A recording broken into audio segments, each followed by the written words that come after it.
So mao ni siya paghimo og kuan sit up mulye. Mo niha magkuan ta og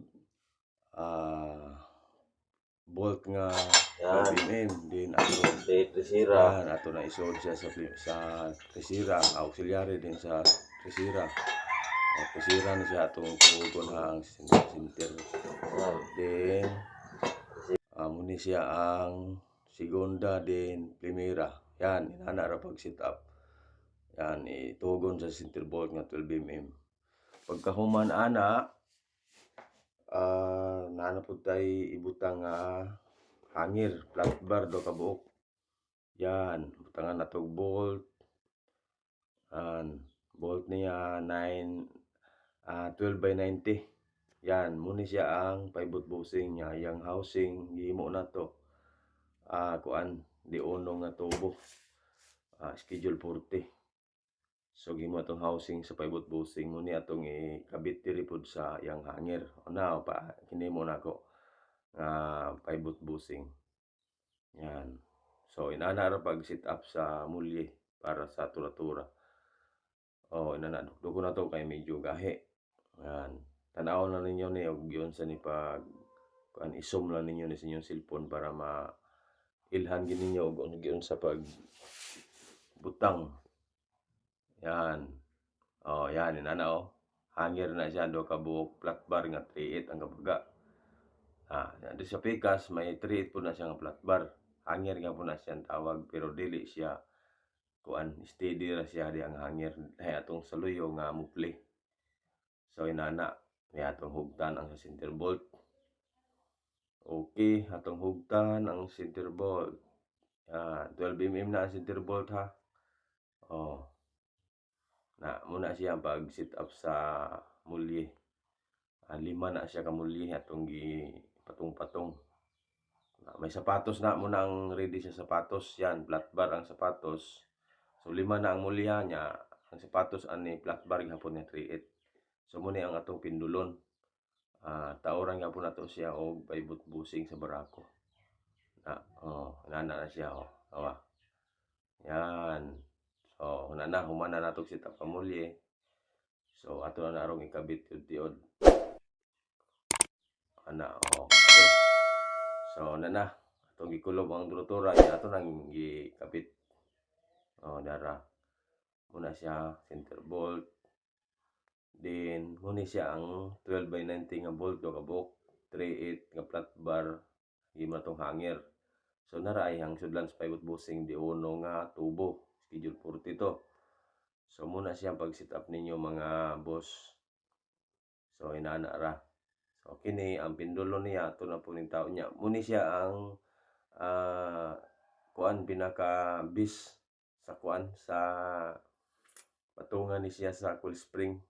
So itapad nato ni diri sa pinakailawom ni sa diri sa chassis. Diritan ni siya ibutang sa ubos sa busaog. Kay mo ni ang ig-on sa chassis o sa coil spring. So ato siyang ispatan para nga inigtawd ang turon sa coil spring dili siya mo hunlak. Yan, ispatan nato siya. Mao sa luyo ispat pod gihapon. So inana ra mo mga boss maghimo mo og tura-tura. Yan, solid na siya nga 25mm pero kini stainless ni. Pero ang karighanan nato ibutan diha sa bakal 25mm. So inana ra pag sit up. Inana ra sa pag sit up mga boss. Yan. So sukdon ninyo ang isiga kanto sa rim nga ribadong pa-chassis kung pantay ba siya. Parehas gina siya niya. Wa man labor ato lang ning higtan diri ang iyang pindulon para barog okay. So di ana ato na siyang sukdon kanto gina isiga kanto gina chassis padung sa rim mao pud pikas kung pantay gid siya. Pag di pantay atong tarong gamay yan para mo pantay. So muna yung timanan mga boss ana nya pagtawd ana mga boss dili na siya straight. So ato na po nang metrohan sika kilid metro. So nya ato po na siyang lebelan dili na siya straight mga boss ha. May uno ang sukod nato na silawom yan gikan sa rim uno para nga dili siya straight. kay og straight nimo pagkargaan na mo higda na nga di sa siding. So kinahanglan di gina siya straight na nawa dili siya straight pinyo, medyo pinakiling siya nga gamay paggawas. So muna siya. So ispatan na tong sapatos dito sa pindulon. So muna ang atong diskarte diha paghimo og tura-tura. Ato siyang ispatan diri ang brace para mo ground sa pindulon. Okay, atong ispatan ang ilawom ani para nga inig butang na to sa coil spring mo mukapit siya dili siya mo kuan hunlak. So mao na siya ang technique sa paghimo og tura-tura pagkabit sa coil spring ug sa mulye. So kinahanglan nga kining coil spring ato gining kuanon isukod antes siya putlon. So mo siya ito ispatan ang ilawom sa sapatos niya dili ang mulye atong ispatan niya ang sapatos ang iputungan sa mulye. May sapatos na siya dito mo ni atong i-welding sa pindulon. Una inaana ra na siya mga boss. So isukod na tong coil spring antes na putlan. Yan, sukod. Isukod na to siya. Ato nang mangitag maagi. Pwede po ni siya baliktaron ninyo, baliktaran na ni pagtaod sa coil spring. Testing na ninyo kabit niya na. Pag asa to banda ang medyo sakto na, dito ka putol. Inana. Dito, putlan na to na diha kay mao na siya. Okay, putlo na tong coil spring. Diha, katingon na to ni sarad kay medyo dali ra. So katingon na to. Dini ka ba siya sa karal pagkating. Okay, putol na siya.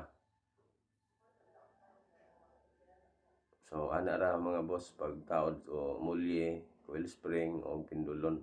So nakita na ninyo, i-zoom lang na ninyo maayo sa inyong cellphone para makita ginan ninyo yun sa pagkabit. So inaani mga boss, tanawa, taod na siya. So inana siya, maigo siya diri sa iyahang busaog sa igbaw. Dili ni sa tubo nga busaog, hadigto ni siya busaog nga atong gibutang sa chassis sa 25 mm. Yan, igo siya sa pindulon. So muna siya i-straight gina ninyo ana nya itapad sa mulye. Ayaw po yung idikit sa mulye, itapad lang gamay clearance mo mga media para dili sila mag-abot ang mulye, dili magkagot-kagot. So inani ra mga boss, ispatan na tong igbaw pag straight na pagkahuman ana ispatan po na tong boss. Ispatan na tong ilawom para dili gid siya mo bigay. Ispat lang anay dili sa fluid kay tiyo dato ng kulbon pag fluid na. Di man tagka-fluid na o dili na kulbon. Yan, so inana pagkabit. Mga boss katong apakahiba o minana ra pagkabit. So ang sunod na to ni taod ang iyang brace sa king post. Kani nagunit sa ihe. Brisan na to na. Sa tangkason to ligid gatong kita sa inyo sa pag-brace. So duha ka 16 mm na atong giporma nga yo. Para ang yo para na dito sa coil spring din sabot pag brace. Yan. Tanawa lang ninyo ha para makuha ninyo giunsa inana. Ispatan na to ang brace, duha ni kabuk brace, loy-loyo. Ispat siya. Mao pod spikas, ispat pod. So dito na siya ito pa sa king post nagunit sa ihe. King post ang tawag ana kanang nagbarog nya gunit sa ihe. Dito na nimo i-brace para ligon ni karga dili siya mo bigay ang ihe kay ito may brace man ang king post. So muna i-purpose sa brace nya kini atong gihimo nga U-bolt. Naghimo na lang tag U-bolt kay wamtay napalit nga U-bolt. So akong gihimo ani 16 mm akong giyo nya gipatungan ako og bolt nga 14 mm nya may clip ta nga flat bar. Kini i-clip ni siya diha sa mulye para nga di ang mulye dili mo lihok, dili siya mo kango. Gawas atong center bolt na pa ni clip do kabuk loyo-loyo. Now muna ato pagtaod sa clip U-bolt 14 mm mga tungi patong din clip muna hugtan tanan na. So okay na. O di ara ta diri sa pag full width na ta ato nang gikulob.